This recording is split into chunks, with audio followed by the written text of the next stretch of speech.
কিশোর গ্যাংয়ের বেপরোয়া আচরণের বলি এবার এক ব্যবসায়ী ও নিরীহ কৃষক।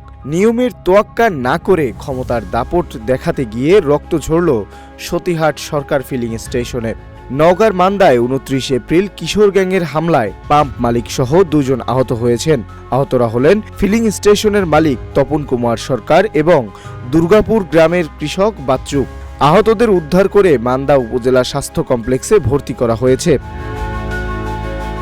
পাম্পের মালিক সূত্রে জানা যায়, দক্ষিণ শ্রীরামপুর গ্রামের আবুল কালামের ছেলে সুমন কালোবাজারে বিক্রির জন্য সিরিয়াল ভেঙে একটি কন্টেইনার নিয়ে এসে ৬,০০০ টাকার ডিজেল নেয়ার চেষ্টা করেন। এক সময় পাম্প একেবারে বন্ধ করে দিলাম, তখন জনগণ ম্যারমিউকে খায় ওই ছেলেটা চলে যাচ্ছিল।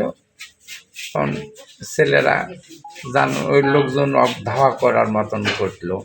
আমি তখন দেখলাম যে ওই ছেলেকে যদি আবার কোনো কিছু মারে, তখন আমি আগে যাতেই ওই ছেলেরাই আসা আমাদের উপর আক্রমণ করে। একটা ছেলে ওই যে এখানে চাকু নাকি দেয় আঘাত করেছে, আর আমাদের ধাক্কাতে ফেলে দিয়ে এখানে। এই সময় পরিস্থিতি জানাতে এগিয়ে গেলে সুমন ও তার সহযোগীরা পাম্প মালিক তপন কুমার সরকারের উপর হামলা চালায়। তাকে রক্ষা করতে গেলে কৃষক বাচ্চুও হামলার শিকার হন। তার অভিযোগ, হামলাকারীরা ধারালো অস্ত্র দিয়ে আঘাত করলে তিনি আহত হন। আমি তেল নিতে গেছিলাম, পাম্পে ছিলাম, তারপরে পাম্পের মালিকের সাথে মারামারি লাগছিল।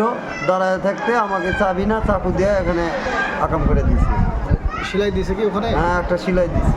ফিলিং স্টেশনের ম্যানেজার রানা পারভেজ জানান, সুমন এলাকায় বখাটে হিসেবে পরিচিত এবং তার নেতৃত্বে একটি কিশোর গ্যাং সক্রিয় রয়েছে। এই গ্যাংয়ের সহযোগিতায় সে নিয়মিত তেল নিয়ে কালোবাজারে বিক্রি করেন বলে অভিযোগ পাওয়া যায়।